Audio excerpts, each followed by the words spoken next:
আমার শাশুড়ি মা আমাকে গ্রামের বাড়িতে পাঠিয়ে দিলেন শ্বশুরমশাইয়ের সাথে। সেদিন হঠাৎ বৃষ্টি এলো, আর আমি বাইরে ভিজে বাড়িতে ঢুকলাম। বুঝতে পারলাম শাড়িটা পুরো ভিজে গেছে, আর খোলা চুলগুলো কাঁধের ওপর নেমে পড়ছে। বৃষ্টির জল মুখ দিয়ে গড়িয়ে পড়ছিল, আর ঠান্ডা বাতাসে এক শীতল অনুভূতি হচ্ছিল। বৃষ্টিতে ভেজার অভিজ্ঞতাটা যেন একেবারেই অন্যরকম ছিল। ঘরের মধ্যে মোমবাতি মৃদু আলো আর বাইরের বৃষ্টির ঝিরঝির আওয়াজ পুরো পরিবেশটাকে একেবারে অসাধারণ করে তুলেছিল। শাড়ি ঠিক করতে করতে আমি শ্বশুরমশাইকে বললাম, বাবা, জানালা আর দরজাগুলো বন্ধ করে দেবেন, নইলে জল ঘরে ঢুকে যাবে। আমার কথা শোনার সাথে সাথে তিনি জানালাগুলো বন্ধ করে দিলেন, কিন্তু তার দৃষ্টিটা কিছুক্ষণ আমার উপর স্থির ছিল যেন। তিনি কিছুক্ষণ আমাকে দেখলেন, সম্ভবত দেখছিলেন আমি পুরোপুরি ভিজে গেছি কিনা। আমি তার এই দেখাটা অনুভব করলাম, কিন্তু কিছু না দেখার ভান করে বললাম, বাবা, মোমবাতিটা নিয়ে ওপরের ঘরে চলুন, যেন আমি কাপড় বদলাতে পারি আর একটু আরামে দোসতে পারি। শ্বশুরমশাই কিছুক্ষণ পরে তার দৃষ্টি সরিয়ে নিয়ে বললেন যে, ঠিক আছে বৌমা, চলো তাহলে ওপরের ঘরে যাই। আমরা দুজন ওপরের ঘরে গেলাম। তারপর আমি বাথরুমে গিয়ে বাবাকে ডেকে বললাম, বাবা, এখানে এতগুলো কল কেন খোলা রাখছে? আপনি এখানে দেখুন এবং জল বন্ধ করুন। শ্বশুরমশাই বাথরুমে এসে নলগুলো বন্ধ করতে লাগলেন। ঠিক তখনই আমার পা হঠাৎ ফসকে গেল, আর বাবাজি আমাকে তখনই ধরে ফেললেন।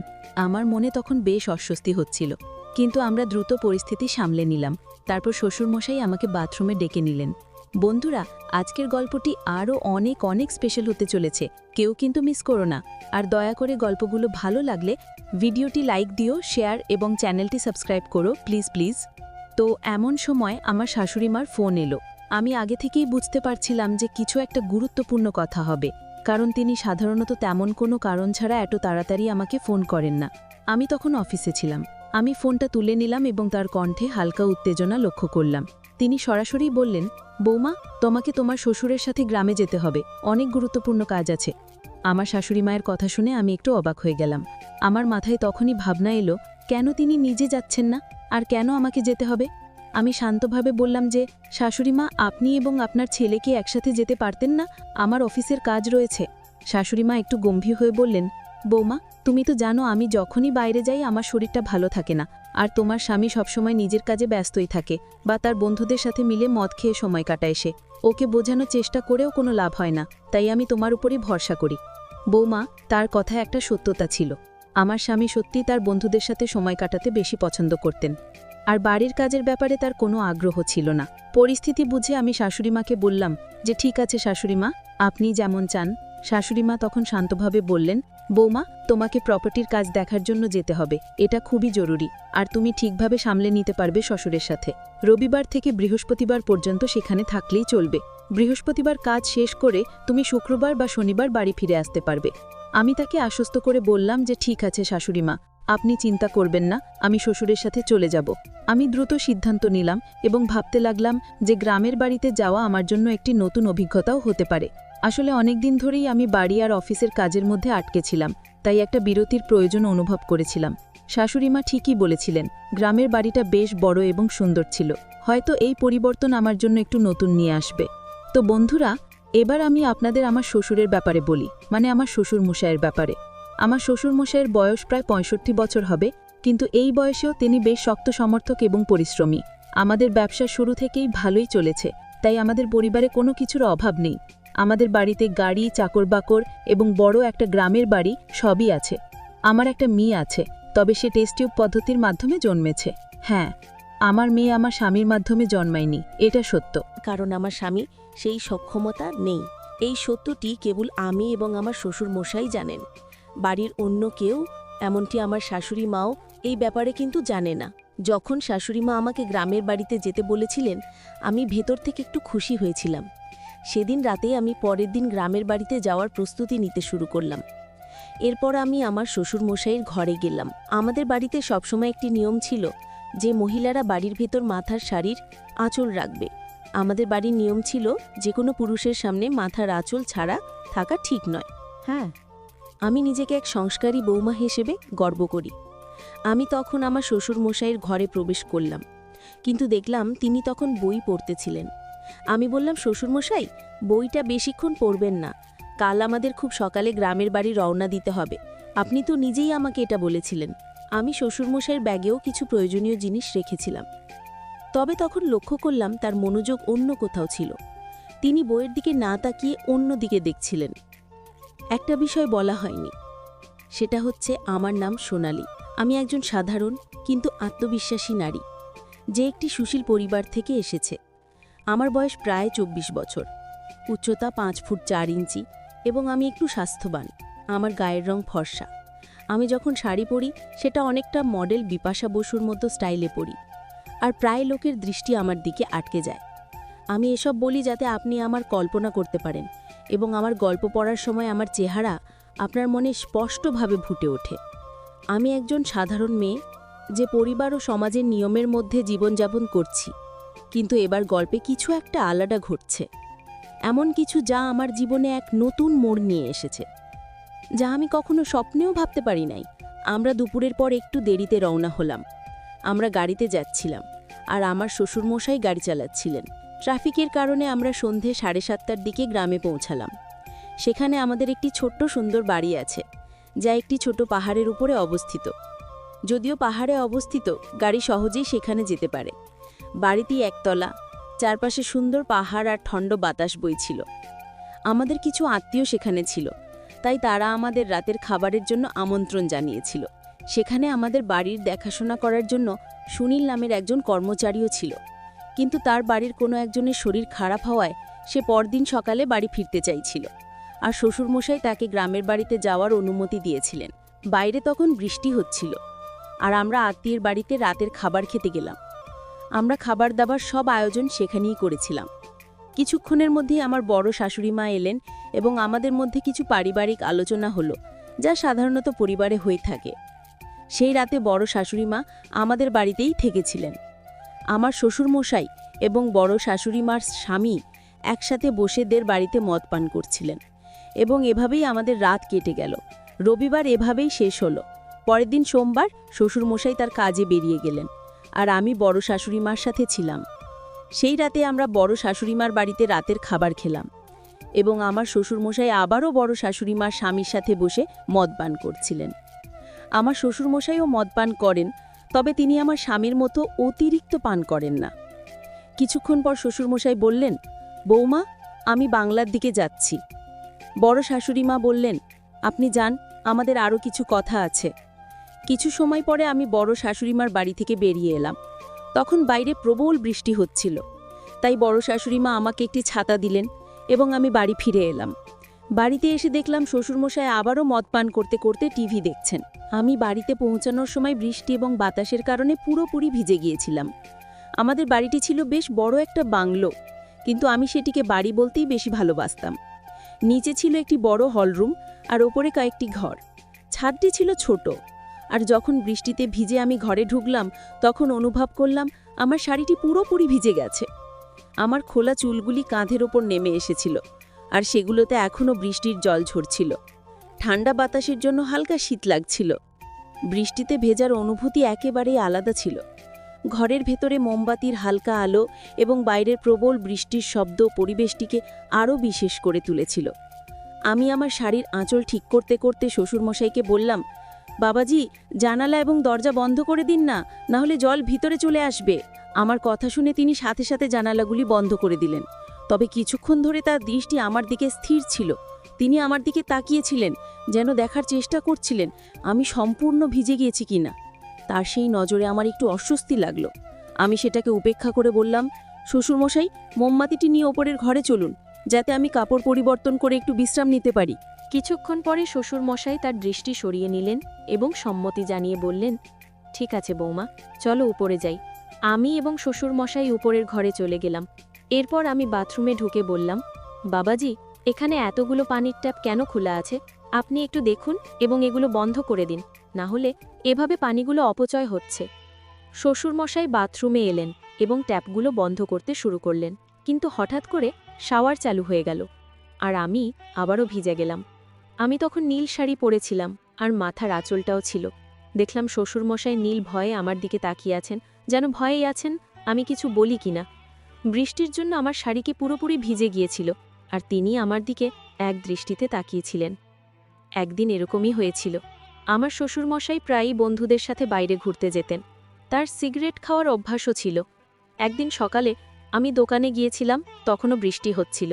আমি যথারীতি মাথায় সারিয়ে আঁচল নিয়ে বেরিয়েছিলাম। আমি খুবই পরম্পরাগত মানসিকতার বউ।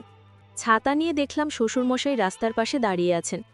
আমি ছাতাটি তার দিকে বাড়িয়ে দিলাম, কিন্তু দেখলাম তিনি আমার দিকে এক দৃষ্টিতে তাকিয়ে আছেন।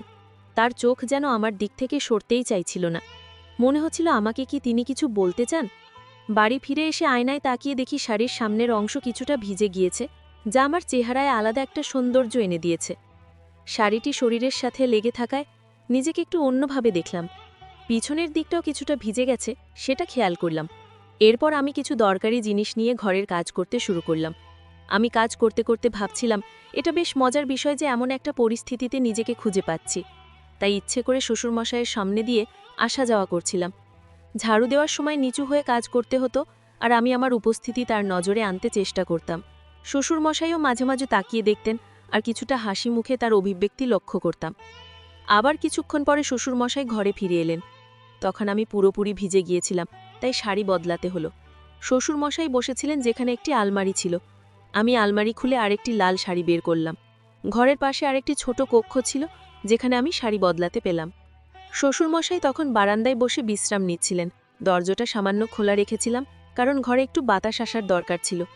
আমি শাড়ি বদলাতে শুরু করলাম, আর শাড়ির ভাঁজ খুলতে খুলতে চুড়ির হালকা আওয়াজ হচ্ছিল। শ্বশুরমশাইও বাইরে বসেছিলেন, তবে তার উপস্থিতি তেমন গুরুত্ব দিচ্ছিলাম না। আমার শাড়ি বদলানোর সময় আমি পুরোপুরি নিজের কাজে মনোযোগ দিচ্ছিলাম। যদিও ঘরের পরিবেশে একটা অন্যরকম মৃদু অস্বস্তি টের পাচ্ছিলাম, কিন্তু এটিকে খুব স্বাভাবিকভাবেই নিলাম এবং কাজ চালিয়ে গেলাম। আমি লক্ষ্য করছিলাম, বাবাজি তখন বারান্দায় বসে বিশ্রাম নিচ্ছিলেন। আমি বুঝতে পারছিলাম যে তিনি আমার কিছু কাজ খেয়াল করছিলেন। তিনি ধুতিটা কিছুটা ঠিক করছিলেন। ঘরটি কিছুটা অন্ধকার ছিল, তবে মোমবাতির নরম আলো ঘরের পরিবেশকে একটু আলাদা করে তুলেছিল। আমি ধীরে ধীরে শাড়ি বদলাতে শুরু করলাম, যদিও শাড়ি পুরো শরীরকে সহজেই ঢেকে নিতে পারে। আমার মনে হচ্ছিল এটি যথাযথভাবে জড়িয়ে নিতে সময় লাগছে। আমার আর বাবাজির মধ্যে বেশ কিছুটা দূরত্ব ছিল, প্রায় 12 থেকে 15 ফুট। তিনি সোফায় বসে বাইরে তাকিয়েছিলেন, আর আমি আমার কাজ নিয়ে ব্যস্ত ছিলাম। আমি আমার চপ্পলের বোতাম খোলার চেষ্টা করছিলাম, যা বেশ শক্ত হওয়ায় খুলতে কিছুটা সময় লাগছিল। অবশেষে অনেক চেষ্টা করে বোতামটা খুলতে পেরেছি। বাবাজি তখন ধুতিটা একটু ঠিক করছিলেন, এবং তার সামান্য নড়াচড়া ঘরের অন্ধকারের মধ্যেও আমি দেখতে পাচ্ছিলাম। আমি চপ্পলের শেষ বোতামটা খুলে একটু অন্যদিকে ঘুরলাম। হয়তো তিনি তখন চারপাশের সবকিছু ভালোভাবে লক্ষ্য করতে পারছিলেন, কারণ রাত তখন প্রায় 2টো। আমি বাবাজির দিকে একটু বেশি ঘুরে গিয়েছিলাম। শাড়ি বদলানোর সময় আমার চুরির শব্দ ঘরে প্রতিধ্বনিত হচ্ছিল। শাড়ি পাল্টাতে পাল্টাতে আমি বললাম, শ্বশুর আব্বা, আজ আপনার দিন কেমন কাটল? আজ তো অনেক কাজের মধ্যে ছিলেন, মনে হয় ক্লান্ত হয়ে পড়েছেন।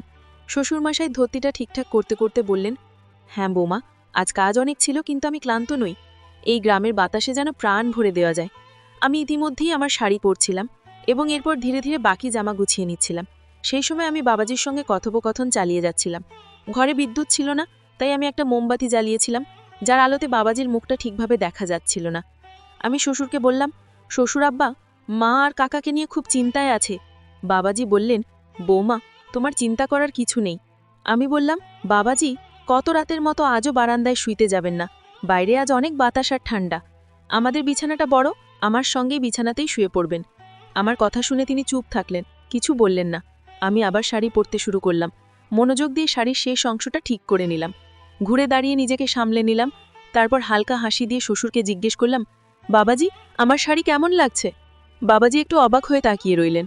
আমি আবার বললাম, বাবাজি, নতুন শাড়িতে কেমন লাগছে? এরপর আমি বারান্দার দিকে হাঁটতে শুরু করলাম। শ্বশুর তখনও সোফায় বসেছিলেন, আমার দিকে তাকিয়ে। আমি বললাম, শ্বশুর, আপনি বারান্দায় আসুন, একটু গ্রামের বাতাস খেতে ভালো লাগবে। শ্বশুর কিছুক্ষণ পর বারান্দায় এলেন। আমি তাকে আবার জিজ্ঞেস করলাম, শ্বশুর, বলুন তো, আমাকে এই শাড়িতে কেমন লাগছে? আমি তখন মাথায় পল্লু দিয়ে দাঁড়িয়েছিলাম। বাবাজি বললেন, হ্যাঁ বৌমা, তোমাকে অনেক সুন্দর লাগছে এই শাড়িতে। এরপর বললাম, শ্বশুর, আপনার সঙ্গে একটা কথা বলার আছে। বাবাজি বললেন, হ্যাঁ বৌমা, কী কথা? আমি বললাম, শ্বশুর, আপনার মনে আছে যখন আপনার বন্ধু বা আমার স্বামীর বন্ধুরা আসে, আমি আপনাকে বলি তাদের জন্য চা নিয়ে যান? বাবাজি বললেন, হ্যাঁ বৌমা, মনে আছে। আমি বললাম, তারা আমায় এক বিশেষ দৃষ্টিতে দেখে। কিন্তু এতে আমার অনেক অস্বস্তি লাগতো। বাবাজি একটু চিন্তিত হয়ে বললেন, বৌমা, এভাবে ভাবার কোনো দরকার নেই। আমি হালকা হেসে বললাম, বাবাজি, এই বিশ্বাসটা আমাদের মধ্যে থাকুক। আমি জানি আপনি আমাকে কেমনভাবে দেখেন, এতে আমার কোনো আপত্তি নেই। আপনার দৃষ্টিভঙ্গি আমার ভালো লাগে। আপনি অনেক ভালো মনের মানুষ। কিছুক্ষণ চুপ থেকে শ্বশুর বললেন, বৌমা তুমি কি খুশি? আমি হেসে বললাম, শ্বশুর এবার আসল কথায় আসি। শ্বশুর বললেন, হ্যাঁ বৌমা, কি কথা? সংকোচ করো না, বলো। আমি বললাম, শ্বশুর আপনি কি মনে করেন আমি সত্যিই খুশি? হ্যাঁ, আমরা ধনী, আমাদের সব কিছু আছে, গাড়ি বাড়ি টাকা, কিন্তু এর পরেও কি আমি খুশি? বাবাজি বললেন, বৌমা তোমাকে খুশি দেখতেই আমার ভালো লাগে, কিন্তু তুমি খুশি নাও কেন বলো?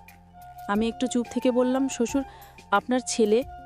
শ্বশুর প্রশ্ন করলেন, আমার ছেলের কী সমস্যা আছে বলো? আমি গভীর শ্বাস নিয়ে বললাম, বাবাজি আপনি কি মনে করেন শুধু অর্থ আর সম্পত্তি থাকলেই সুখ পাওয়া যায়? আসল সুখ তো দাম্পত্য জীবনে। শ্বশুর আব্বা কিছুক্ষণ চুপ করে থেকে বললেন, বৌমা তোমার যা বলার আছে খোলাখুলি বলো, সংকোচ করো না। আমি একটু দ্বিধা করে বললাম, আপনার ছেলে এখন আর আগের মতো আমার সঙ্গে সম্পর্ক রাখছে না, আমাদের মধ্যে যে যোগাযোগ ছিল সেটা আর নেই। বাবাজি স্থিরভাবে শুনিলেন। আমি বললাম, আমি জানি বাবাজি, আপনার জীবনেও হয়তো অনেক চাপ আছে, আপনার নিজের জীবনের দায়িত্বগুলোও কম নয়। বাবাজি তখনও শান্তভাবে শুনছিলেন। আমি বললাম, আপনাকে সবসময় খুব শান্ত দেখি, কিন্তু আমি বুঝতে পারি আপনারা হয়তো কিছু অনুভূতি আছে যা আপনি প্রকাশ করেন না। বাবাজি আমাকে দেখে একটু নার্ভাস হয়ে পড়লেন। তারপর হঠাৎই গম্ভীর হয়ে বললেন, বৌমা তুমি কেমন কথা বলছো? আমি কখনো এমন কিছু ভাবিনি, আর না তোমাকে সেই চোখে দেখেছি। তুমি তো আমাদের পরিবারের মান সম্মান, আর আমি সবসময় তোমার প্রতি সম্মান এবং শ্রদ্ধা দৃষ্টিতে তাকিয়েছি। আমি একটু ঘাবড়ে গেলাম, কিন্তু আমার কথা চালিয়ে গেলাম। বাবাজি আমি এসব কথা বলছি কারণ মাঝে মাঝে মনে হয় আমরা আমাদের সম্পর্কগুলো নিয়ে খোলাখুলি কথা বলতে পারি না। আপনি আমাকে খুব সম্মান করেন, কিন্তু আমি কয়েকবার আপনার চোখে কিছু আলাদা দেখেছি। বাবাজি কিছুটা অস্বস্তিতে পড়ে গেলেন, কিন্তু আবারও গম্ভীরভাবে উত্তর দিলেন, তোমার ধারণা ভুল বৌমা। পরিবারের সম্পর্কগুলো খুব পবিত্র এবং আমাদের সবসময় সেগুলো সম্মান করা উচিত। তোমার এমন কিছু ভাবার প্রয়োজন নেই। যদি তোমার কখনো এমন অনুভূতি হয়ে থাকে আমি তার জন্য ক্ষমা চাই, কিন্তু আমার উদ্দেশ্য কখনোই এমন ছিল না। আমি শ্বশুরের কথায় সত্যতার ছোঁয়া পেলাম। তিনি সবসময় পরিবারের দায়িত্ব সততার সঙ্গে পালন করেছেন, আর হয়তো আমি ভুল বোঝাবুঝি শিকার হয়েছি। আমি মাথা নিচু করে বললাম, মাফ করবেন বাবাজি, আমি হয়তো কিছু ভুল বুঝেছি। আমার মনে হয় আপনাকে বুঝতে আমার অনেক ভুল হয়েছে। বাবাজি কোমল স্বরে বললেন, বৌমা এই বাড়িতে তুমি আমাদের মেয়ের মতো। হ্যাঁ, আমি চাই তুমি সবসময় খুশি থাকো এবং এমন কোনো ভাবনা মনে না রাখো যা আমাদের সম্পর্ককে দুর্বল করে। সেই মুহূর্তে আমার মনে হলো আমি অযথা বাবাজি আর আমার সম্পর্ক নিয়ে ভুল ধারণা পুষে রেখেছিলাম। আমি নিজেকে প্রতিজ্ঞা করলাম ভবিষ্যতে আমি কখনো এমন কিছু ভাবব না এবং সবসময় পরিবারের সম্পর্কগুলোকে সম্মান দেব। সম্পর্কগুলোর মধ্যে সততা ও খোলামেলা কথোপকথন অত্যন্ত গুরুত্বপূর্ণ। যখন আমরা আমাদের ভাবনা ও অনুভূতিগুলো নিঃসংকোচে ভাগ করি তখনই সম্পর্কের ভিত্তি মজবুত হয়। যে কোনো সম্পর্ক শক্তি নির্ভর করে আমরা একে অপরের প্রতি কতটা সৎ এবং আন্তরিক। কখনো কখনো আমরা আমাদের ভাবনা ও অনুভূতিগুলো লুকিয়ে রাখি, যা ভুল বোঝাবুঝি সৃষ্টি করতে পারে। যখন আমরা কারোর প্রতি আগে থেকেই কোনো ধারণা বা মত তৈরি করি তখন বাস্তবতা থেকে দূরে সরে যায়। এই বিভ্রান্তি আমাদের সম্পর্কগুলোতে অপ্রয়োজনীয় চাপ তৈরি করে। যদি আমরা আমাদের মনের কথা খুলে না বলি তাহলে অপর ব্যক্তি আমাদের সম্পর্ককে সঠিক ধারণা পাবে না এবং ভুল সিদ্ধান্তে পৌঁছতে পারে। তাই একে অপরের সাথে খোলাখুলি কথা বলা অত্যন্ত গুরুত্বপূর্ণ। এতে শুধু আমাদের অনুভূতিগুলো পরিষ্কার হয় না, পাশাপাশি অন্যজন আমাদের অবস্থান ও চিন্তাভাবনা সম্পর্কে সঠিক ধারণা পায়। সৎ কথোপকথনের মাধ্যমে সম্পর্কে বিশ্বাস ও বোঝাপড়া বাড়ে, যা আমাদের একে অপরের আরও কাছাকাছি নিয়ে আসে। সম্পর্কগুলো সফল করার জন্য কথোপকথনকে সর্বোচ্চ গুরুত্ব দেওয়া উচিত।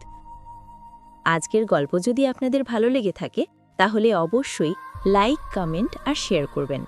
আর যদি এরকম শিক্ষামূলক গল্প শুনতে চাও তাহলে অবশ্যই আমার চ্যানেলটি সাবস্ক্রাইব করে পাশে থাকবেন।